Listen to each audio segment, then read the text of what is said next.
Histoire raconte. Histoire raconte. Il était une fois, dans un grand royaume d'Afrique, vivait un grand roi du nom de Keita. Le roi Keita avait 3 fils.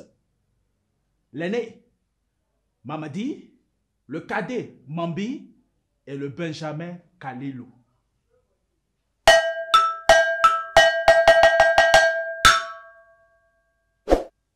Le roi Keita, dans ses vieux jours, appela ses 3 enfants. « Mes chers enfants, leur dit-il, je suis âgé. Aujourd'hui, je suis malade. Et je ne pense n'avoir que quelques jours à vivre. Alors pour cela, parce que je vous aime bien, je vais vous donner 15 tonnes d'or en héritage que j'ai divisé en 3 parts égales. Que voici. » Du coup, apparut à côté du lit du roi Keita un grand coffre dans lequel se trouvaient les héritages des enfants.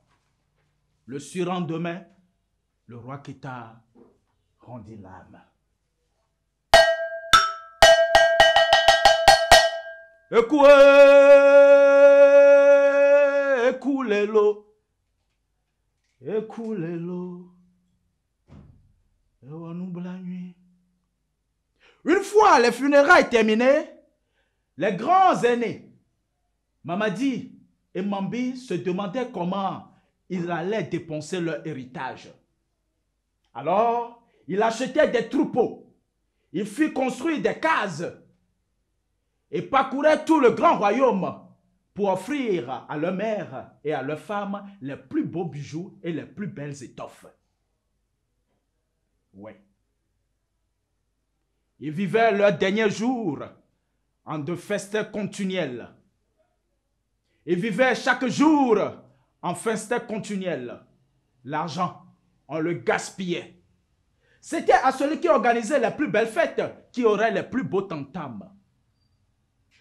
Un jour, les mères de Mambi et de Mamadi rendaient visite à la maman de Kalilou. Arrivée chez elle, elle commençait par se moquer, à ridiculiser la maman de Kalilou quand elle constatait que cette dernière ne profitait pas de l'héritage de son fils. Après le départ des 2 dames, la maman de Kalilou, furieuse, rendit visite à son fils et cria « Fils ingrat, tu ne m'offres jamais de cadeaux, tu n'organises jamais de fêtes. Prends l'exemple sur tes 2 frères qui organisent des grandes fêtes et offrent des cadeaux à leur maman. Qu'ai-je fait pour mériter un fils comme toi? » Et elle fondit en larmes. Kalilou ne dit rien, mais le lendemain, Kalilou prit son sac et partit en voyage.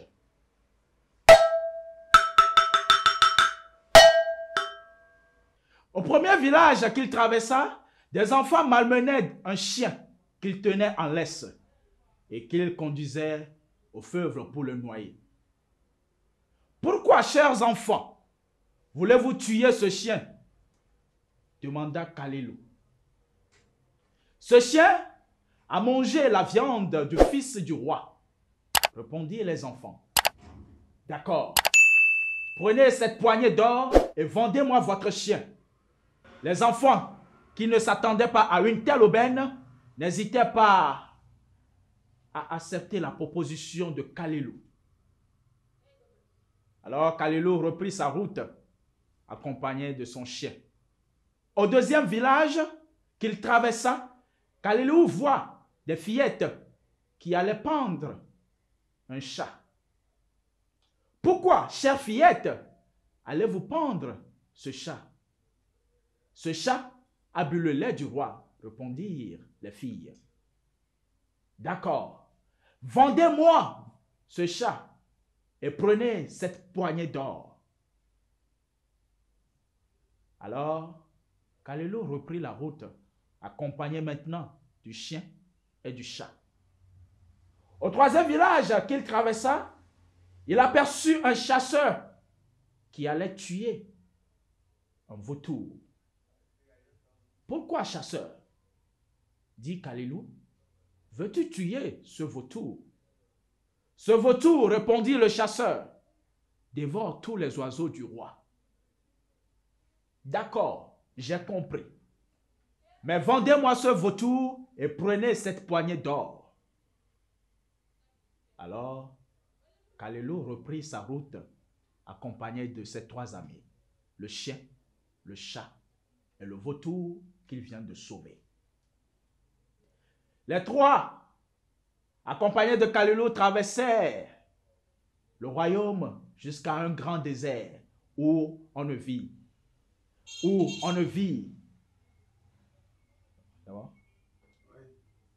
Les trois animaux, accompagnés de Kalilou, traversèrent le grand royaume jusqu'à un espace désert où on ne voit que une grotte. Homme, voici mon logis. Dans cette caverne, je vis. Ne crains rien. Entre, dit le vautour.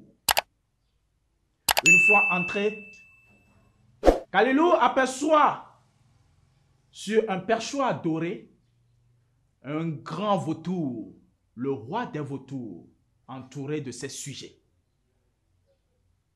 Alors, le vautour que Kalilou a sauvé prit la parole et dit: Grand chef des vautours, je te présente Kalilou, l'homme qui m'a sauvé.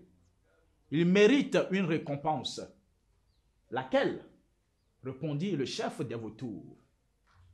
L'anneau magique, grand chef. Action. À ces mots, le chef des vautours quitta son perchoir et vint à côté de Kalilou, puis ouvrit son grand bec. Homme, sous ma langue se trouve une bague magique. Je te l'offre en cadeau. Prends-la. Dès que tu désireras quelque chose, prononce tes vœux et ils s'exauceront immédiatement.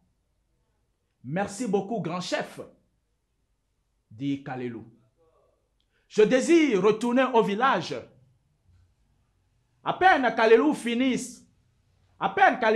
sa phrase que ce dernier se retrouva chez lui. Aussitôt vint sa mère et elle cria encore: Oh, fils ingrat, tu m'offres jamais de cadeaux. Tu es indigne. Oh, qu'ai-je fait pour mériter cet enfant? Et elle fondit encore en larmes. Kalilou ne dit mot et sort de la case et dit: Je désirerais devenir un grand roi d'un grand village avec un beau palais riche en or.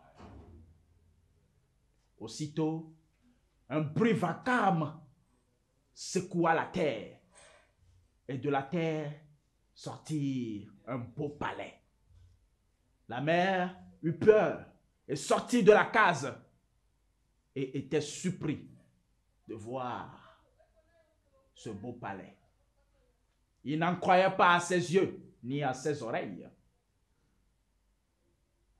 Femme, dit Kalilou, désormais, voici notre habitation. Le lendemain, Kalilou se maria. Mais il commet une grande imprudence.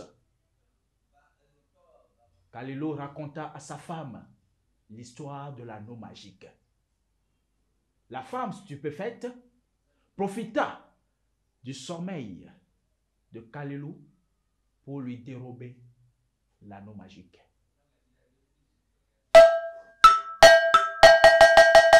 Le matin, Kalilou se réveilla dans une case pauvre,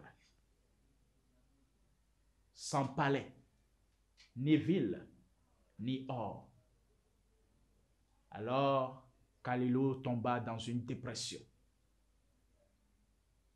La femme qui a quitté Kalilou s'est rendue au village de son papa, où elle passait de beaux jours.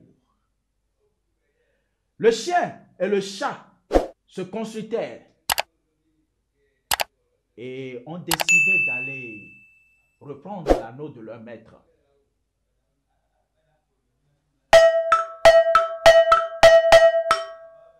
Une fois arrivé au village de la femme, le chat dit au chien, « Chien, tiens-toi à la porte et apprête-toi à t'enfuir. » Le chien et le chat se consultèrent pour aller reprendre l'anneau de leur maître.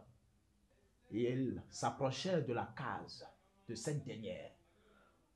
« Chien, reste près de la porte et tiens-toi prêt à t'enfuir. » Le chat rentra. Lorsque la jeune dame vit le chat ronronna. « Miaou, miaou. Quel beau chat !» dit la jeune dame. Cette dernière prit le chat et le caressa. Le chat, énervé, sauta brusquement à la gorge de la jeune dame. Elle tomba et hurla. Et lorsqu'elle hurla, l'anneau qui se trouvait sous sa langue tombait et le chat prit l'anneau, courut, puis sauta sur le dos du chien. Et le chien déterla en toute vitesse jusqu'au village pour retrouver Kalilou, le maître.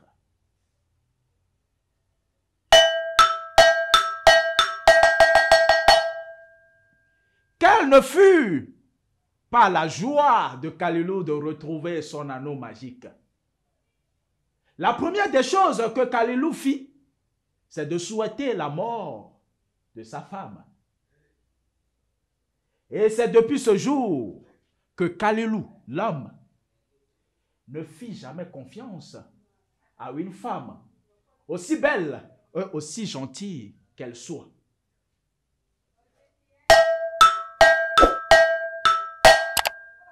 Histoire raconte.